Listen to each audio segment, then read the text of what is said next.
नमस्ते दर्शक बंधु जानिबा कथार यह महनीय एपिसोड्र परिसर मध्य को आपण मानक समस्त को आम स्वागत जनाऊँ। आज प्रथम प्रश्न, आपण माने जानिचंती जो ज्ञान चिरंतन सत्य कथा को आखि आगे देखाई दिए बा प्रमाण करी बोधगम्य कराए ताको ही विज्ञान कहा जाए। ए जुग हेउछि विज्ञानर जुग। सबु जिनिसर वैज्ञानिक कारण तथा वैज्ञानिक पृष्ठभूमि आमे जानिबा दरकार। तेणु विज्ञान सह समस्तंको जड़ित करने लक्ष्य आम देश में प्रतिवर्ष नेशनल साइंस डे बा जातीय विज्ञान दिवस पालन करा जाउअछि। आज प्रथम प्रश्न, यह प्रतिवर्ष केबे पालन करा जाए?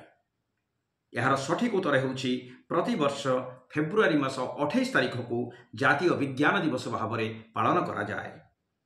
यह रमन्स इफेक्टर जन्मदिन 1928 मसीहार ठीक यही दिन सार सीवी रमन रमन इफेक्ट आविष्कार करथिले।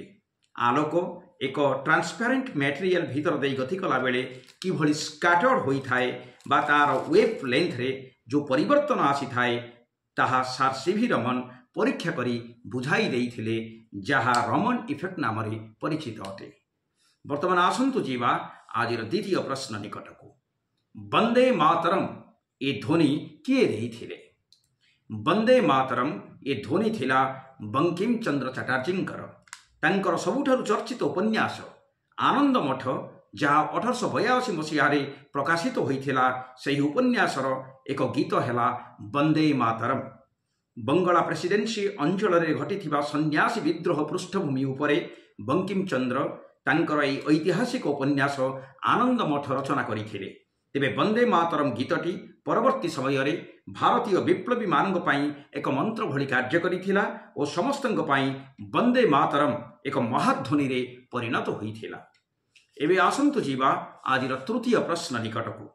श्रीमंदिर चारि पाखरे मंदिर को प्रवेश करिबा पाई 4टी द्वार रहिछि। पूर्व पटे अछि सिंहद्वार, पश्चिम रे व्याघ्रद्वार, उत्तर रे हस्तिद्वार और दक्षिण रे अश्वद्वार। तेबे एथि मध्यरु लोकविश्वास अनुजाई केउ द्वार पथ देई गले भक्तों को मोक्ष मिली थाए? यह हेउछि तृतीय प्रश्न। यार सठिक उत्तर हेउछि जे उत्तर द्वार पथ देई गले भक्तों को मोक्ष मिली थाए। एही उत्तर द्वार को हस्ति द्वार बोली कहा जाए। एही द्वार रे देवता माने चल प्रचल करिथांती। तेणु उत्तर द्वार देई प्रवेश कले भक्त मान को मोक्ष मिली थाए बोली लोक विश्वास रहिछि। तेबे पूर्व द्वार हेउछि धर्मद्वार, एही बाटे भक्तों को धर्म प्राप्ति हुए। पश्चिम द्वार कामना द्वार, एही बाटे गले भक्तंकर समस्त कामना और अभिलाष पूर्ण होई थाए। एवं दक्षिण द्वार हेउछि अर्थ द्वार, एही बाटे गले भक्तों को अर्थ प्राप्ति होई थाए। एबे आसंतु जीवा आज चतुर्थ प्रश्न निकट को। मु जने प्राचीन भारत वर्षर प्रख्यात ऋषि संपर्क में प्रश्नटीए पुछा करने जाऊँगी। ए ऋषि होउचंती आयुर्वेदर जनक। प्रयागराज ठारे तांकर आश्रम थिला और से विमान शास्त्र मध्य रचना करिथिले। प्रश्न हेउछि ए ऋषि किए अटंती? यार सठिक उत्तर हेउछि ए ऋषि होउचंती बृहस्पतिंकर पुत्र भरद्वाज। सत्य, त्रेतया और द्वापर एई 3 जुगरे ऋषि भरद्वाज जीवित थिबारु चरक मुनि तांकु अपरिमित आयु संपन्न व्यक्तित्व भाव में वर्णना करिअछंती। से इंद्रपुर जाई देवराज इंद्रंक ठारू आयुर्वेद शिक्षा करिथिले। मर्त्य लोक को आसी से यह मुनि मानंकु शिक्षा प्राप्त कराइथिले। ऋषि भरद्वाज मध्य वायुयान संपर्क में विमान शास्त्र रचना करिथिले। श्रृंगबेरपुर ठारू 45 किलोमीटर दूर गंगा, जमुना और सरस्वतीर मिलन स्थल प्रयाग ठारे तांकर आश्रम थिला। स्वयं रामचंद्र ए ऋषि ठारू वर प्राप्त बा आशीर्वाद प्राप्त होइथिबा कथा रामायण ग्रंथ रे उल्लेख रहिछि। एबे आसंतु जीवा आज पंचम प्रश्न निकट को। आम परंपरा रे बासंतिक दुर्गा पूजा केबे अनुष्ठित होई थाए? यार सठिक उत्तर हेउछि आम परंपरा रे चैत्र शुक्ल प्रतिपद ठारू नवमी पर्यंत बासंतिक दुर्गा पूजा अनुष्ठित होई थाए। फाल्गुन और चैत्र 2 मास को बसंत ऋतु कहा जाए। बसंत ऋतुर द्वितीय मास चैत्र मासर प्रथम दिन बा प्रतिपदारु ए पूजा आरंभ होई थाए। पूर्वे साधारणतः दुर्गा पूजा एही चैत्र शुक्ल प्रतिपदारु आरंभ हेउथिला। ए पूजारे लंकपति रावण सिद्धहस्त थिला और माता को पूजा करी अमित बलशाली और दुर्जय होई उठिथिला। ମାତ୍ର ପରେ ରାମ ରାବଣ ଯୁଦ୍ଧ ପୂର୍ବରୁ ମା ଦୁର୍ଗାଙ୍କର ବିଶ୍ରାମ ସମୟରେ ଶ୍ରୀରାମଚନ୍ଦ୍ର ଶରତ ଋତୁର ଦ୍ୱିତୀୟ ମାସ ଆଶ୍ୱିନ ଶୁକ୍ଳପକ୍ଷ ପ୍ରତିପଦ ଠାରୁ ମାଙ୍କୁ ପୂଜା କରି ମାଙ୍କୁ ସନ୍ତୁଷ୍ଟ କରି ମାଙ୍କର ଆଶୀର୍ବାଦରେ ରାବଣ ବଦ୍ଧ କରିବାକୁ ସମର୍ଥ ହୋଇଥିଲେ। ତେଣୁ ଏହାକୁ ଅକାଳ ବୋଧନ ବୋଲି କୁହାଯାଏ, ଯାହା ଶାରଦୀୟ ଦୁର୍ଗା ପୂଜା ଅଟେ। ତେବେ ବସନ୍ତକାଳୀନ ଦୁର୍ଗା ପୂଜା ହିନ୍ଦୁ ନବବର୍ଷ ଚୈତ୍ର ଶୁକ୍ଳ ପ୍ରତିପଦ ଠାରୁ ଆରମ୍ଭ ହୋଇଥାଏ। ଏବେ ଆସନ୍ତୁ ଯିବା ଆଜିର ଷଷ୍ଠ ପ୍ରଶ୍ନ ନିକଟକୁ। ନେତାଜୀ ସୁଭାଷ ଚନ୍ଦ୍ର ବୋଷଙ୍କ ନେତୃତ୍ୱାଧୀନ ଆଜାଦ ହିନ୍ଦ ଫୌଜରେ ଯୋଗ ଦେଇଥିବା ଓଡ଼ିଆ ଝିଅ କିଏ ଅଟନ୍ତି? ସେ ହେଲେ ଲକ୍ଷ୍ମୀ ଇନ୍ଦିରା ପଣ୍ଡା। ମାତ୍ର 14 ବର୍ଷ ବୟସରେ ସେ ଆଜାଦ ହିନ୍ଦ ଫୌଜର ରାଣୀ ଝାନ୍ସୀ ମହିଳା ରେଜିମେଣ୍ଟରେ ଯୋଗ ଦେଇଥିଲେ ଏବଂ ଏ କ୍ଷେତ୍ରରେ ସେ ଥିଲେ ଏକମାତ୍ର ଓଡ଼ିଆ ଝିଅ। 1930 ମସିହାରେ ତାଙ୍କର ଜନ୍ମ ବ୍ରହ୍ମଦେଶରେ। ତେବେ ଦ୍ୱିତୀୟ ବିଶ୍ୱଯୁଦ୍ଧ ସମୟରେ ଶତ୍ରୁପକ୍ଷର ବୋମା ସୈନିକ ଶିବିରରେ ପଡ଼ିବା କାରଣରୁ ଲକ୍ଷ୍ମୀଙ୍କର ପିତାମାତା ଶହୀଦ ହୋଇଯାଇଥିଲେ। ପିତା ଆଜାଦ ହିନ୍ଦ ଫୌଜର ସୈନିକ ଥିଲେ।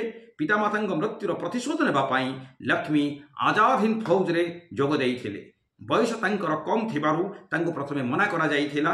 ମାତ୍ର ପରେ ତାଙ୍କ ଏକାଗ୍ର ଲକ୍ଷ୍ୟରେ ପ୍ରଭାବିତ ହୋଇ ନେତାଜୀ ତାଙ୍କୁ ଆଜାଦ ହିନ୍ଦ ଫୌଜରେ ଯୋଗ ଦେବା ପାଇଁ ଅନୁମତି ଦେଇଥିଲେ ଓ କ୍ୟାପ୍ଟେନ୍ ଲକ୍ଷ୍ମୀ ସେହଗଲଙ୍କ ନେତୃତ୍ୱରେ ଗଠିତ ରାଣୀ ଝାନ୍ସୀ ରେଜିମେଣ୍ଟରେ ଲକ୍ଷ୍ମୀ ପଣ୍ଡା ଯୋଗ ଦେଇଥିଲେ।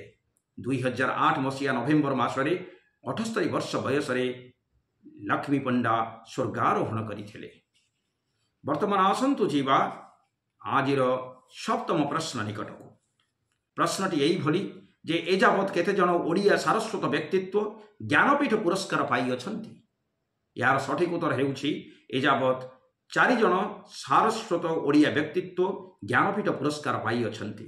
ଜ୍ଞାନପୀଠ ପୁରସ୍କାର ହେଉଛି ଭାରତର ସର୍ବୋଚ୍ଚ ସାହିତ୍ୟ ସମ୍ମାନ।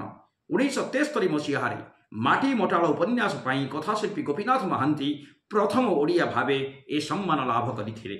ପରେ 1986 ମସିହାରେ କବି ସଚ୍ଚିଦାନନ୍ଦ ରାଉତରାୟ, 1993 ମସିହାରେ କବି ସୀତାକାନ୍ତ ମହାପାତ୍ର ଏବଂ 2011 ମସିହାରେ ଔପନ୍ୟାସିକା ପ୍ରତିଭା ରାୟ ଏ ପୁରସ୍କାର ପ୍ରାପ୍ତ ହୋଇଥିଲେ।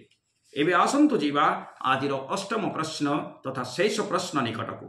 ପ୍ରଶ୍ନଟି ଏଇଭଳି ଯେ ପ୍ରଥମ ଓଡ଼ିଆ ଚଳଚ୍ଚିତ୍ରଟିର ନାଁ କ'ଣ ଅଟେ? ଏହା କେବେ ମୁକ୍ତି ଲାଭ କରିଥିଲା ଏବଂ ଏହି ଚଳଚ୍ଚିତ୍ରର ପ୍ରଯୋଜକ ଓ ନିର୍ଦ୍ଦେଶକ କିଏ ଥିଲେ?